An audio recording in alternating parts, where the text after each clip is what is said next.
आइए अब हम चर्चा करते हैं पार्ट बी की। पार्ट बी यानी कि मध्य भारत, और मध्य भारत में देशी रियासतों को मिलाकर प्रांत बनाए गए थे, या कहे कि वो प्रांत इसमें शामिल किए गए थे। इन राज्यों का निर्माण राजाओं के साथ हुई संधि के आधार पर हुआ। पार्ट बी जो बना वह राजाओं के साथ सिग्नेचर हुए, उनके साथ संधियां की गई। यहां एक राज प्रमुख के द्वारा शासित क्षेत्र था, यानी कि इसका कोई एक राज प्रमुख हुआ करता था।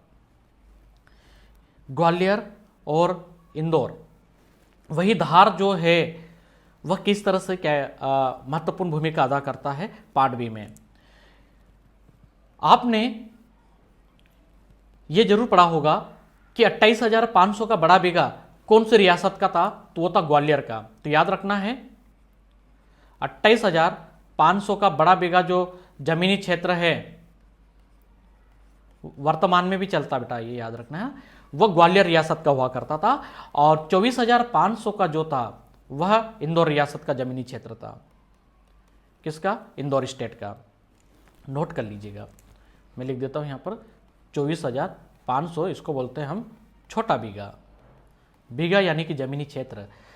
जब ग्वालियर कैपिटल हुआ करता था उस समय, मान लीजिए कि धार में मैं रहता हूं और धार में मैंने किसी जमीन को खरीदा और उस समय जो राजधानी है वो ग्वालियर है, तो इस समय जो जमीन का मापन किया जाएगा वो ग्वालियर रियासत के जो पैमाने हैं उसी पर किया जाएगा।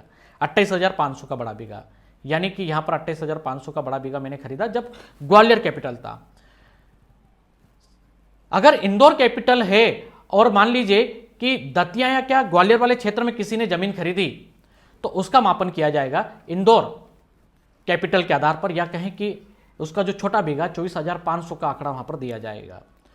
तो ये जमीनी क्षेत्र आज भी चलता है, ये याद रखना है। प्रश्न पूछा जाएगा कि 28,500 का बड़ा बीघा जमीनी क्षेत्र कौन से रियासत का था, तो पार्ट बी की ग्वालियर।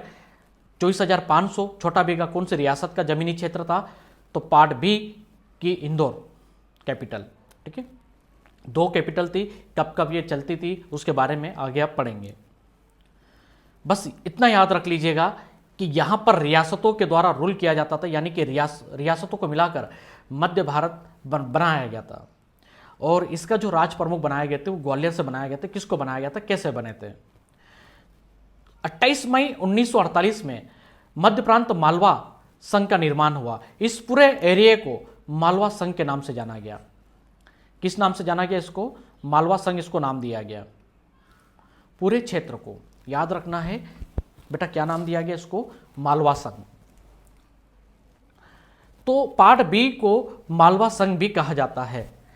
अनुबंधकर्ताओं के साथ राज्य का शासन या कहें कि सूत्र जो था वो राज प्रमुख को सौंप दिया गया, यानी कि इसकी कमान किसी राज प्रमुख के द्वारा चलाई जाएगी।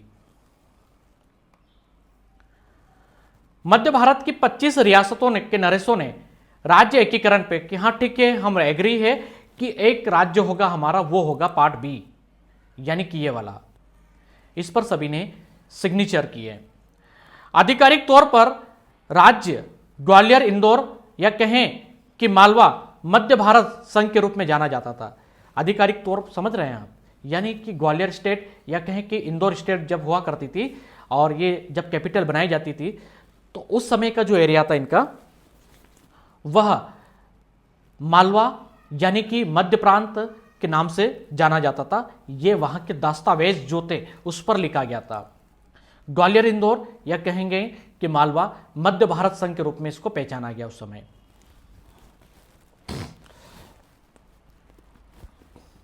रियासतों के शासन के प्रबंध के लिए 9 अनुबंधकर्ता प्रशासक बनाए गए, जिनमें धार, रतलाम, राजगढ़ ऐसे 3 क्षेत्रों के लिए 3 मुख्य प्रशासक नियुक्त किए गए।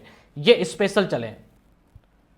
धार है आपका, राजगढ़ वाला क्षेत्र है, रतलाम, इन तीनों के लिए मुख्य प्रशासक अलग से नियुक्त किए जाते हैं। और आपसे प्रश्न आएगा कि पार्ट बी में देशी रियासतों के शासन प्रबंधन के लिए या कहें कि उनके मैनेजमेंट के लिए कितने अनुबंधकर्ता प्रशासक नियुक्त किए गए थे, तो 9 किए गए थे।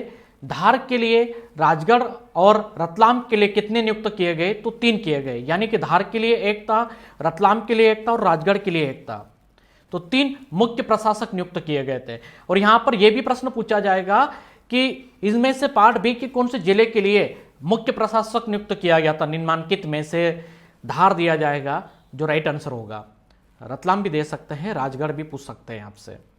तो ध्यान दीजिएगा, यहां पर बहुत अच्छे से आपको समझने की आवश्यकता है। नवंबर 1948 को मध्य भारत को 16 जिलों में डिवाइड किया गया, यानी कि पार्ट बी में कुल जिलों की संख्या कितनी हुआ करती थी? 16 हुआ करती थी। और इनको विभाजित कर मुख्य प्रशासक का पद समाप्त कर दिया गया और गोरख प्रसाद सिन्हा को ऑफिसर ऑफ स्पेशल ड्यूटी नियुक्त किया गया। और आपसे प्रश्न पूछा जाएगा कि पार्ट बी में जब 16 जिले बनाए गए थे और वहां का जो मुख्य प्रशासक का जो पद था उसको समाप्त किया गया, ऑफिसर ऑफ स्पेशल ड्यूटी के लिए गोरख प्रसाद सिन्हा को नियुक्त किया गया था। यह पार्ट बी में थे। आपसे एग्जाम में पार्ट बी को लेकर यही प्रश्न पूछा जाएगा और आप पढ़ते क्या पता? पार्ट बी इंदौर 6 महीने राजधानी, पार्ट बी ग्वालियर 6 महीने राजधानी, बस खत्म। इतने में तो आपको लगा कि बस अब तो जंग जीत गए हम, बस हमको तो कोई रोक ही नहीं सकता, एग्जामिनर की तो ताकत नहीं क्यों हमसे प्रश्न पूछ ले। अरे देखो कैसे प्रश्न पूछेगा वो आपसे बेटा, ऐसे ऐसे प्रश्न पूछेगा ना कि आप खुद चौंक रहे हो। अभी यहाँ पर ये गठन तो आपने कहीं बार पढ़ा होगा, बट इस टाइप का जो गठन आप पढ़ रहे हो ना, यहाँ पर जो नाम आ रहे हैं यहाँ पर, गौरव प्रसाद सिन्हा, 1948 में कितने जिले बनाए गए थे? पार्ट बी का सबसे बड़ा क्षेत्रफल की दृष्टि से जिला कौन सा था? तो वो था खरगोन। खरगोन पार्ट बी का सबसे बड़ा जिला था क्षेत्रफल की दृष्टि से, है ना, ये भी याद रख लीजिएगा। अभी तो मंत्रिमंडल बाकी है। मध्य भारत सरकार ने पब्लिक सर्विस कमीशन बनाया। यह भी याद रखना है कि पब्लिक सर्विस कमीशन का निर्माण पार्ट ए, पार्ट बी या पार्ट सी ने किया था। तो आप क्या आंसर करोगे? पार्ट बी ने। इसके अध्यक्ष किसको बनाया गया? तो डॉक्टर एल.डी. जोशी को इसका अध्यक्ष बनाया गया। सदस्य पद पर एस.बी. कानूनगो और सी.डब्ल्यू. पंडित को नियुक्त किया गया था। तो पब्लिक सर्विस कमीशन का जो गठन किया गया था वो पार्ट बी में किया गया था। 1948 में गौरव प्रसाद सिन्हा को ऑफिसर ऑफ स्पेशल ड्यूटी नियुक्त किया गया। तो प्रश्न आएगा कि पार्ट बी के ऑफिसर ऑफ स्पेशल ड्यूटी किसको नियुक्त किया गया? तो आप बोलेंगे हमारी किसी पुस्तक में तो है नहीं भगवान, हमने तो कहीं पढ़ा नहीं, गूगल दादा तो बताया नहीं, फेसबुक आया नहीं और व्हाट्सएप यूनिवर्सिटी गायब थी। हैं, आप ऐसा बोलोगे? अरे इनसे बचना है आपको, समझ में आ रहा है? आपने जो ये कोर्स खरीदा है C9 के हाफ पर, आप समझ पा रहे हो आपके कोर्स खरीदने से क्या बेनिफिट हुआ? आपको बहुत बेनिफिट हुआ है। आपको जो आपको कहीं पढ़ने को नहीं मिलता वो अब मिल चुका है यहाँ पर। खैर कोई दिक्कत नहीं है, नहीं तो आप बोलोगे सर खुद की तारीफ करते रहते हो। विधान मंडल गठित किए गए, 4.5 साल तक विधानमंडल चला करता था यहाँ पर, ठीक है। यानी कि जो विधानसभा होती थी वो 4.5 साल के लिए रहती थी। और विधानसभा जो पार्ट बी की थी वह ग्वालियर के मोती महल में संचालित होती थी। कहाँ पर? ग्वालियर के मोती महल में।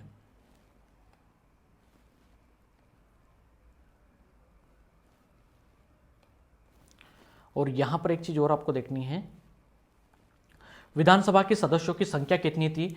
तो पार्ट बी की 99 संख्या थी, जिसमें से 17 अनुसूचित जाति के लिए आरक्षित सीटें थी और 12 स्थान अनुसूचित जनजाति के लिए सुरक्षित रखे गए थे।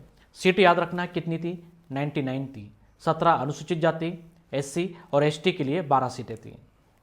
राज प्रमुख किसको बनाया गया था? तो आप देख सकते हैं कि जीवाजीराव सिंधिया जो ग्वालियर के राजा थे उनको यहाँ पर राज प्रमुख बनाया गया और मोती महल में उनको शपथ दिलाई गई थी पंडित जवाहरलाल नेहरू जी के द्वारा। उप राज प्रमुख किसको बनाया गया? तो यहाँ पर यशवंतराव होलकर जो सेकंड थे, क्या याद रखोगे? सेकंड, द्वितीय, यह उप राज प्रमुख थे। प्रश्न पूछा जाएगा कि उप राज प्रमुख कौन थे? तो वो थे यशवंतराव होलकर। यशवंतराव होलकर को फील्ड मार्शल के नाम से जाना जाता है। कौन सा होलकर शासक फील्ड मार्शल के नाम से जाना जाता है? तो आप आंसर करेंगे यशवंतराव होलकर सेकंड। इन्हीं ने 1947 में एशिया महाद्वीप का सबसे बड़ा हॉस्पिटल बनवाया था, जिसको हम MY हॉस्पिटल कहते हैं।